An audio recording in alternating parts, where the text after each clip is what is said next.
네, 안녕하세요. 전시해설가 도슨트 정우철입니다. 박수를 어떻게 치시나 궁금했었는데 깜빡이로 이렇게 해주시는 게 되게 신기한 경험이네요. 이렇게 관객이 직접 안 보이는 곳에서 이게 더 멋있네요. 앞에 서 보니까. 자, 제가 한번 그림 이야기를 좀 들려드릴 건데 오늘 준비한 화가는 알폰스 무하라는 화가입니다. 그림을 좀 좋아하시는 분들은 한 번쯤은 꼭 들어보셨을 거고요. 그림에 관심이 없으셔도 아마 지나가면서 이분의 그림을 딱 보면 아, 이게 이분 그림이었구나 조금 느낌이 오실 것 같아요. 자, 부제를 지었는데 항상 이 화가들의 강연을 할 때마다 고민이 되는 게 부제예요. 부제. 화가 이름은 그냥 쓰면 되는데 부제를 정할 때는 그 화가의 인생이 들어가야 되거든요. 제가 이 알폰스 무아의 부제를 정했는데 어떻게 썼냐? 프라하의 별이 된 화가라고 이야기를 했습니다. 정했고 실제로 이분은 지금 프라하에 가시면요. 이 화가를 부를 때 프라하의 별이라고 부르고 있어요. 자, 본격적으로 이야기를 시작하기 전에 잠깐만 제 소개를 할게요. 짧게 좀 하겠습니다. 전시 해설가로 불리고 있어요. 전시 해설가, 다른 말로는 도슨트라고 불리고 있는데 미술관에 가면요. 항상 저처럼 이렇게 해설해주는 사람들이 있어요. 일정 시간이 됐을 때마다 나와서 해설을 해주는데 지금 현재 진행하고 있는 전시는 삼성역 쪽에 가시면은 이 앙리 마티스라는 전시가 하고 있어요. 거기 또 놀러 오시면은 저를 또 가까이서 볼 수 있으니까 놀러 와주시면 좋을 것 같고요. 한 가지 조금 부탁을 드리면 제 해설은 다른 미술관 해설이랑은 다를 수가 있어요. 왜 그러냐면 항상 질문을 하는 게 이런 거예요.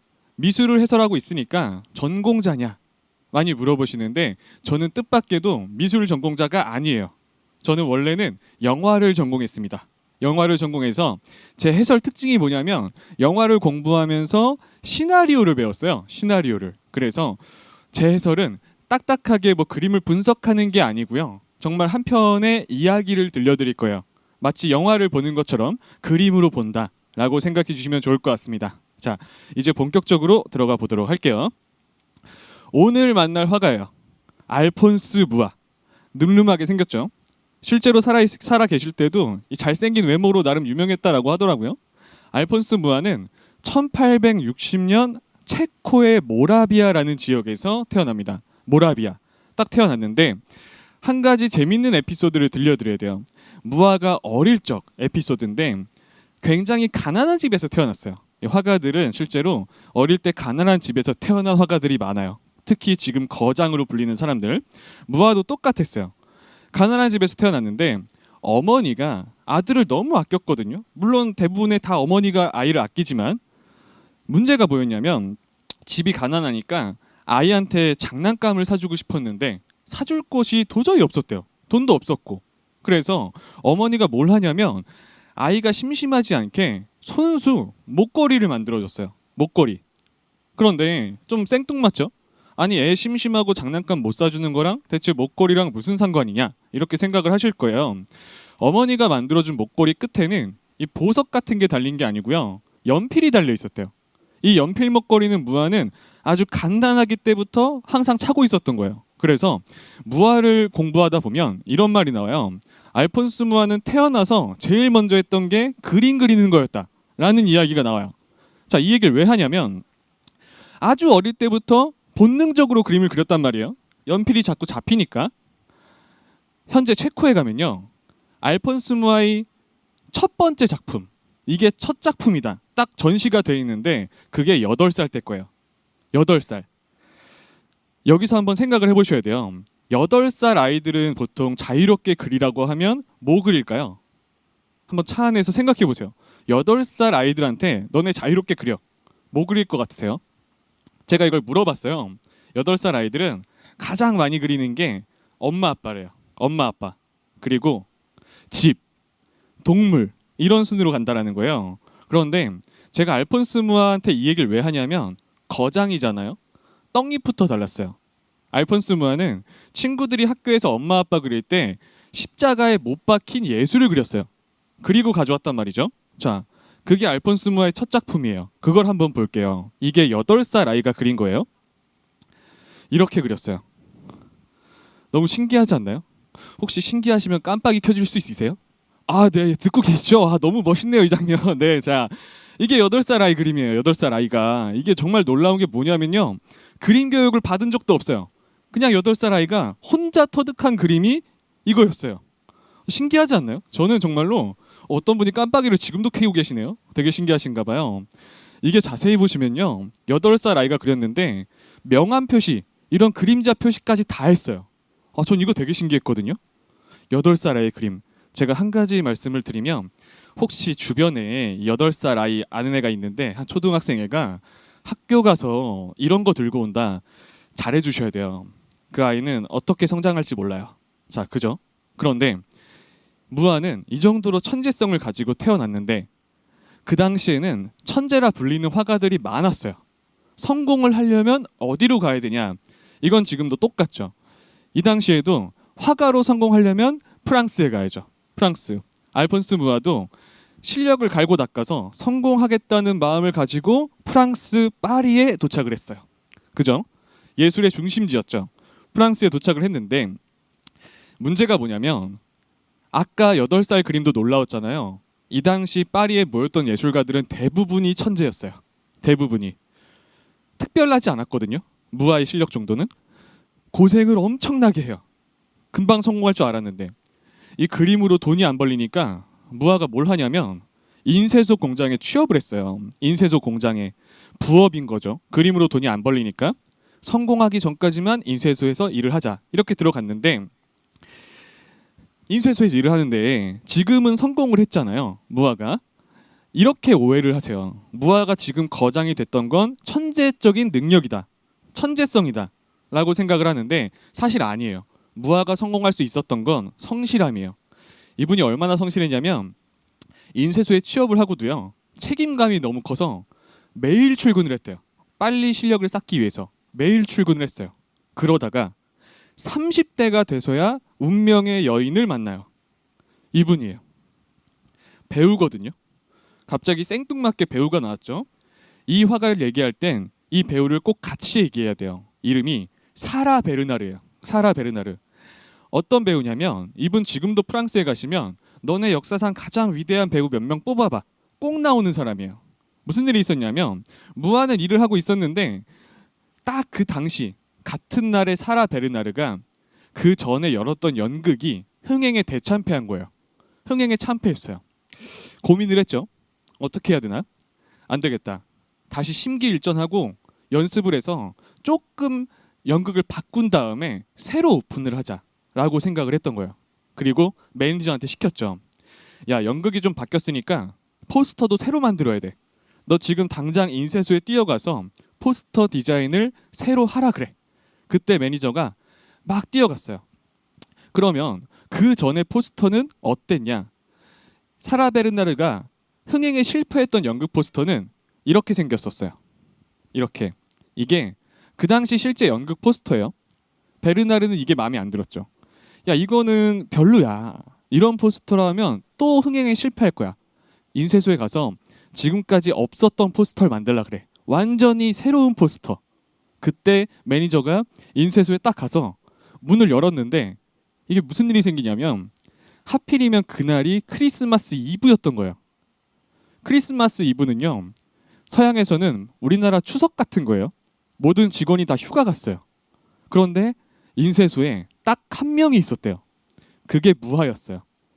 너무 성실해서 쉬지도 않고 연습하고 있었대요. 그때 매니저가 무아한테 제안을 하죠. 너무 급한데 너 한 사람밖에 없다. 너가 지금까지 없었던 정말 획기적인 포스터를 만들어봐.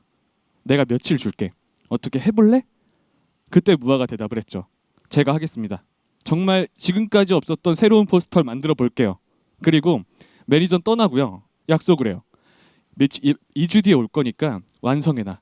그리고 무아가 곰곰이 생각을 하면서 지금까지 없었던 포스터를 만들어요. 혼자서. 자, 한번 볼게요. 여기 있는 게 그 전에 일반적인 포스터였어요. 무아는 단 2주 만에 어떤 포스터를 만드냐? 이런 포스터를 만들어요. 놀랍지 않나요? 네, 놀라우면 깜빡이 한번 켜주세요. 네. 야, 감사합니다. 너무 신기하네요, 환경이. 네, 자, 너무 멋있죠. 전 솔직히 이 포스터 보고요, 지금도 감탄했어요. 이거는 지금 현재 활동하고 있는 일러스트 작가가 만들었다고 해도요 과언이 아니에요. 너무 세련됐어요 이거는. 자 그런데 매니저가 딱 온 거예요. 야 포스터 완성했어? 보여줘봐. 이때 무아가 이걸 꺼내왔어요. 그리고 쫙 펼쳐서 멋있게 보여줬어요. 지금까지 없던 포스터입니다 외쳤는데 매니저가요 이걸 보고 뭐라 그랬을 것 같으세요? 매니저가 쌍욕을 했어요. 엄청난 욕을 했대요. 야 내가 새로운 거 만들려고 하긴 했지만 이건 너무했잖아. 이게 대체 뭐야? 난리가 났거든요. 엄청난 욕을 했대요. 왜 그랬냐면 여긴 두 가지 이유가 있어요. 첫 번째, 지금 봐도 화려하죠. 그때는 도가 지나쳤어요. 태어나서 이렇게 화려한 그림을 처음 봤대요. 그리고 두 번째, 제가 이 전에 보여드린 포스터 있잖아요. 일반적인 포스터. 그거는 세로 길이가 1m예요. 1m. 왜냐하면 그 당시에는 그 포스터를 찍을 기계가 딱 1m짜리밖에 못 찍었어요. 그런데 무한은 지금 뭘 한 거냐면 되게 길어 보이지 않아요? 저게 실제로 보시면요. 세로 길이가 2m예요. 포스터 하나가. 무한은 정말 독특하게도 새로운 걸 만들겠다고 위아래를 두 개를 만든 다음에 1m, 1m 그리고 본인이 풀로 붙여서 가져온 거예요. 난리가 났죠. 매니저가 고민을 해요. 가져가면 욕먹을 것 같은데 가져가도 되나? 고민을 하는데 시간이 없었죠. 욕먹을 각오를 하고 아까 그 최고의 배우 베르나르에게 이걸 가져갔어요. 그런데 이때 기적이 생겨요. 이거를 실제로 무아에게 일어난 크리스마스 이브의 기적이라 부르고 있어요. 무슨 일이 생기냐면 베르나르는 예술가였잖아요. 보는 눈이 있었어요. 이걸 딱 보는 순간 베르나르가 감격의 눈물을 흘렸대요. 내 평생에 이렇게 아름다운 포스터는 처음 봤어. 그때 매니저한테 시켜요. 너 지금 딴 말 하지 말고 지금 당장 이 포스터를 전부 들고 나간 다음에 파리 극장이랑 극장에 전부 다 도배를 하고 들어와. 건물 벽에다가. 그날 새벽에 매니저가 이 포스터를 들고 가서 건물이랑 건물엔 다 붙였어요. 그리고 들어왔거든요. 하룻밤을 자고 출근을 하려고 파리 시내를 걷다가 매니저가 기겁을 했어요. 그리고 베르나르한테 뛰어갔죠. 왜 그랬을까요? 이게 무하의 인생에서 가장 충격적인 사건이었어요. 새벽에 붙이고 그 다음날에 출근을 했는데 파리 시내에 붙였던 모든 포스터가 다 사라졌어요. 싹 사라졌어요. 한 장도 없더래요. 이 포스터가. 사람들이 너무 이뻐서 보는 사람마다 다 떼가서 자기 집에 걸었다라는 거예요. 다 사라졌죠. 이때부터 알폰스 무아는 이 포스터 딱 한 장으로 파리에서 가장 유명한 포스터 작가 반열에 올라요. 이거 한 장으로. 그게 30대였어요. 그리고 지금부터 알폰스 무아는 포스터의 거장이라 불리면서 승승장구하게 돼요. 승승장구. 자, 그 다음에 그린 포스터 하나 보여드릴게요. 이건 광고예요. 광고. 광고인데 한번 맞춰보시겠어요?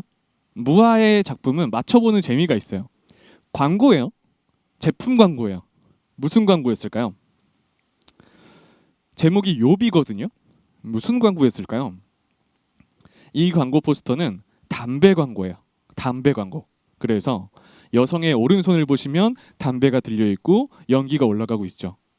이 시대는 좀 어쨌든 지금 시대랑은 다르잖아요. 이때 이런 말이 있었대요. 성공한 여성, 사회적으로 성공한 여성은 흡연율이 높다. 이런 얘기가 있었대요. 그래서 이 시기에 담배 광고는 주인공이 여성인 경우가 많아요. 특이하죠? 그리고 또 하나 보여드릴게요. 아마 무아 포스터 중에서 이것 또한 굉장히 유명할 거예요. 제목이 황도 12궁인데 여러분이 보셨을 수 있어요. 어디서 봤냐면 미술관이 아니라 이런 아트 상품, 핸드폰 케이스로 보신 분 꽤 있거든요. 실제로 저희 어머니 핸드폰 케이스가 저거예요. 이 황도 12궁 이 작품인데 이건 뭐였을 것 같으세요? 굉장히 이쁘죠? 이 오른쪽에 있는 황도 12궁은 무슨 광고였을까요? 저건 제품이었어요. 달력이죠. 달력. 황도 12궁은 무아가 만든 달력이었어요. 달력 겉표지. 12개의 별자리를 뜻해요. 그래서 그림 중앙을 보시면은 12개의 별자리가 원을 따라 그려져 있어요.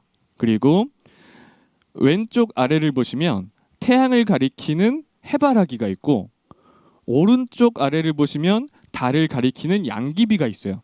그리고 그 사이에 여성이 있고 무한은 이게 무슨 뜻이었냐면 태양이 뜨고 지고 달이 뜨고 지고 일주일이 가고 한 달이 가고 이게 쌓여서 1년이 된다. 그렇게 한 사람의 인생은 완성이 된다. 라는 뜻이었다라고 해요. 이렇게 알폰스 무한은 이런 광고 포스터들로 생전에 엄청난 부를 쌓게 돼요. 좀 특이한 케이스죠.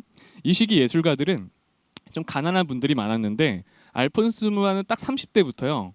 엄청난 부를 쌓았어요. 이 포스터들이 성공하면서. 너무 아름답지 않나요?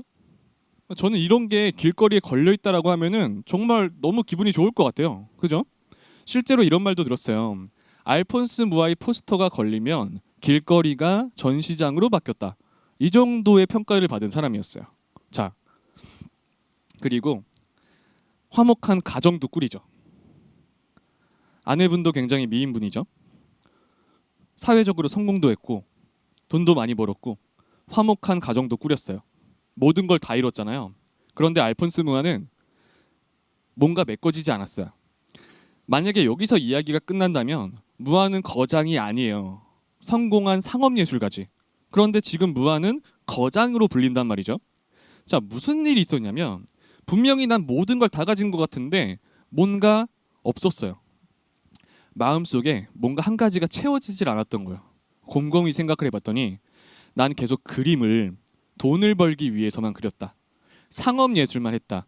자, 민족에 대한 그림을 그리지 않았다라는 거예요. 이게 채워지지 않는 한 가지였죠.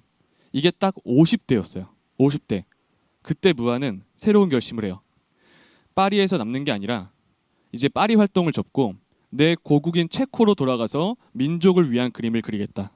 50대의 인생의 경로가 바뀌어요. 50대. 체코에 갔죠. 체코 프라하에 갔어요. 그리고 곰곰이 생각을 했죠. 어떤 작업을 해야 역사에 남을 만한 그림이 될까? 어떤 작업을 해야 우리 민족을 위한 그림을 그릴 수 있을까? 알폰스 무아는 슬라브 민족이라 그래요. 슬라브 민족. 이 민족에 대해서 너무 깊이 들어갈 필요는 없어요. 그런데 한 가지 중요한 건 슬라브 민족은요. 평생 지배만 당했어요. 지배만. 그게 미안했던 거예요. 그때 무아가 결심을 하죠. 아, 슬라브 민족을 위한 내 민족을 위한 슬라브 서사시란 걸 만들어야겠다. 슬라브 서사시. 지금부터 무아의 인생은 50대부터 그 슬라브 서사시를 만드는데 쓰게 돼요. 그림 볼게요. 두 개가 있는데 왼쪽에 있는 건 슬라브 서사시가 완성되고 전시했던 포스터예요. 포스터인데 이 슬라브 서사시는요. 지금 체코의 보물이거든요. 보물인데 왜 보물이냐? 이건 그냥 그림이 아니에요. 무아는 이걸 그리기 전에 슬라브 민족에 대한 모든 것을 공부했어요. 그리고 실제 슬라브 민족이 살았다라고 나오는 모든 나라를 직접 다 갔다 온 사람이에요. 50대 다 다녀오고 기록 그 공부가 완성이 됐을 때 붓을 들었어요. 붓을. 그런데 재밌는 사건이 생겨요. 좀 안타까운 사건인데 러시아에 방문을 했는데 아름다운 러시아가 나를 반겨주겠지 하고 갔거든요. 그런데 하필이면 그때 러시아가 혁명 중이었던 거예요. 그때 무아가 러시아에서 본 풍경은 아름다운 풍경이 아니라 서민들이 고통받고요. 민중들이 고통받고 있었어요.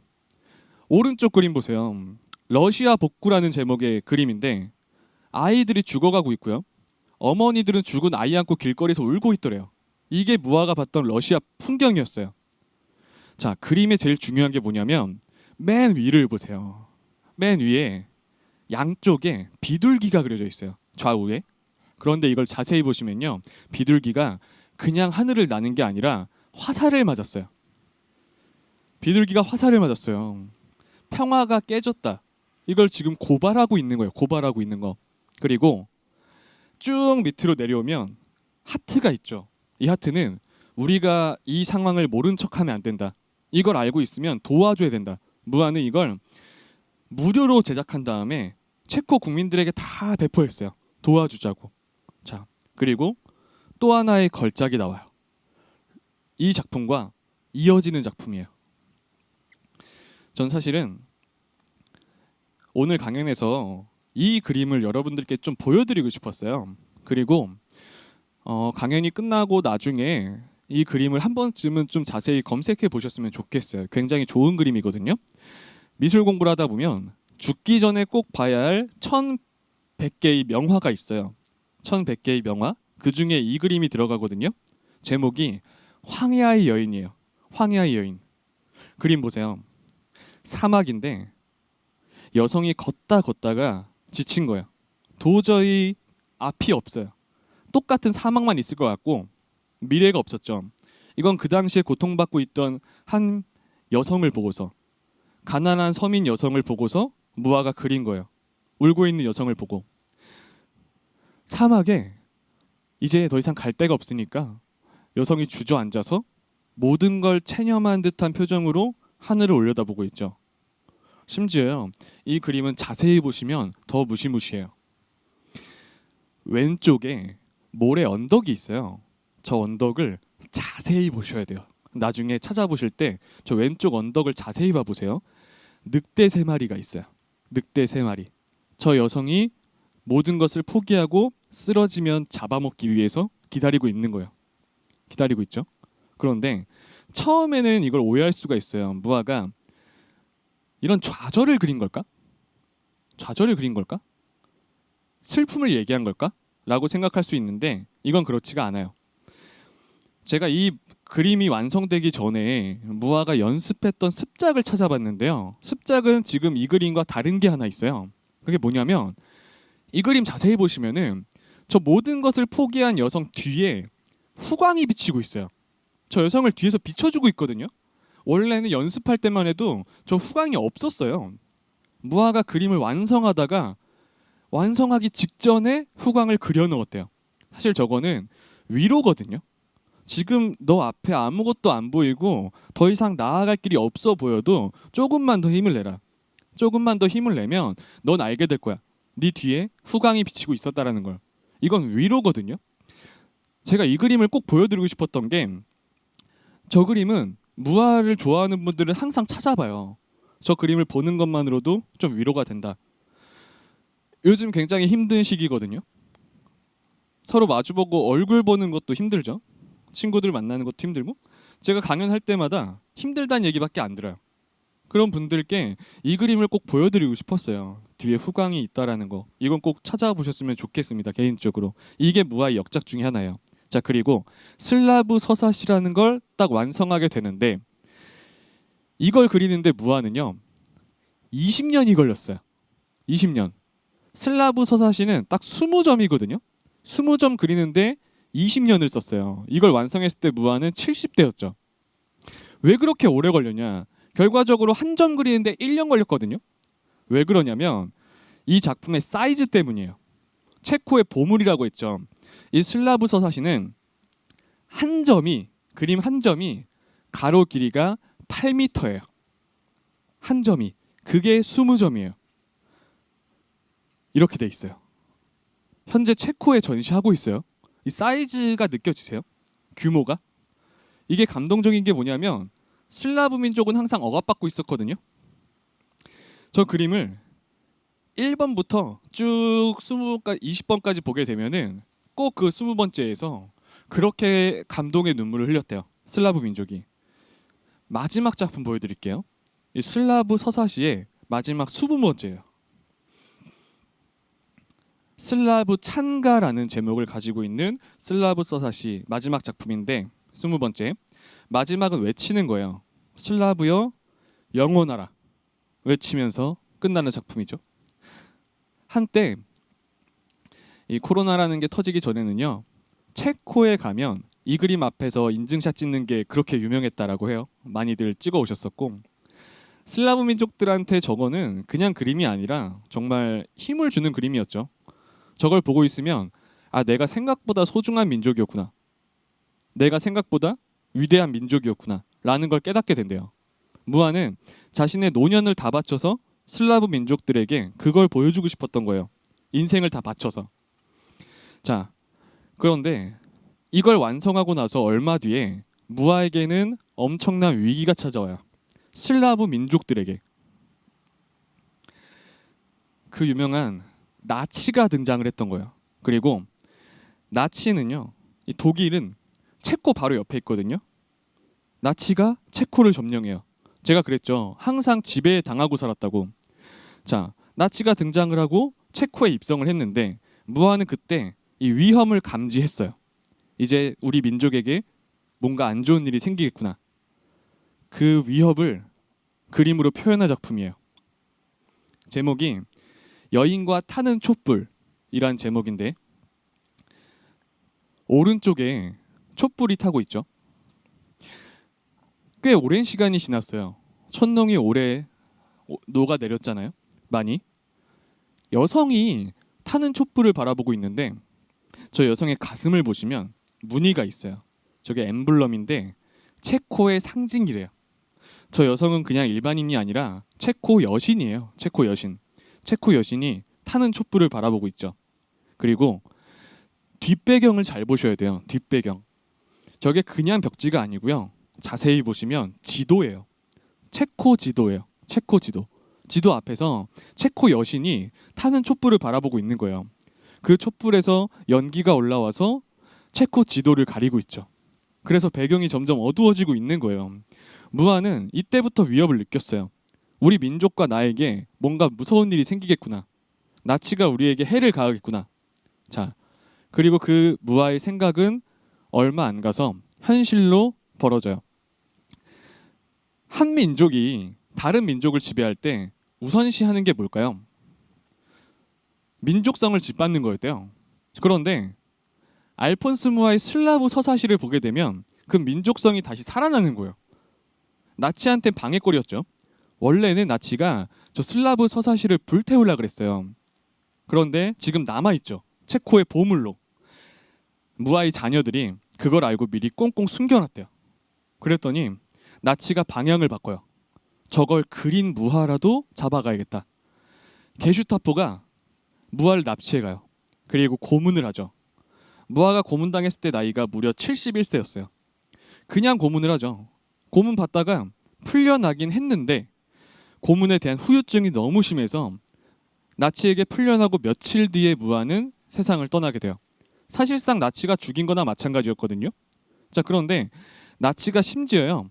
얼마나 못된 짓을 했냐면 장례식까지 통제해요. 야, 이거 뭔가 민족의 영웅이 죽었는데 폭동 일어나는 거 아니야? 그때 장례식에 명령 하나가 떨어져요. 며칠 뒤에 무아 장례식이 열릴 건데 가족 이외에 참석할 시 전부 체포해서 고문하겠다.